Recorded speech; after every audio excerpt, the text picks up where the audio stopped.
महाशिवरात्रि रे शुभ खबर। एही दिन खोलिबो बाबा केदारनाथଙ୍କ मंदिर। चलित वर्ष 2026 रे केदारनाथ मंदिर कपाट खोलिबा नै फेब्रुआरी 15 महाशिवरात्रि पवित्र दिन रे घोषणा करा जायछि। प्रति वर्ष बद्रीनाथ केदारनाथ मंदिर कमिटी मंदिर खोलिबा एवं बंद हेबार तारीख एवं समय आनुष्ठानिक भावरे घोषणा करिथांती। उत्तराखंड केदारनाथ मंदिर सनातन धर्मींक पई विशेष गुरुत्व बहन करिथाय एवं एहाकू 12 ज्योतिर्लिंग मध्यरु गोटिए बोली कुहा जाय। प्रति वर्ष दूर दूरांतरु भक्त माने बाबा केदारनाथंक दर्शन पई उत्तराखंड रे पहुंची थांती। मो चैनल टी को लाइक शेयर एवं सब्सक्राइब करबा भूलिबेनी। एहा द्वारा नुआ नुआ वीडियो रो अपडेट पाई परिबे। जय बाबा केदारनाथ।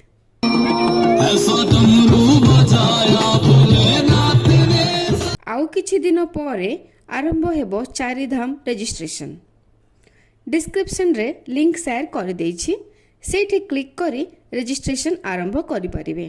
बाबा केदारनाथंक द्वारा 22 एप्रिल 2026 बुधवार दिन सकाळ 8 रे भक्त मानंक पई खोलिबाकू जाउछि।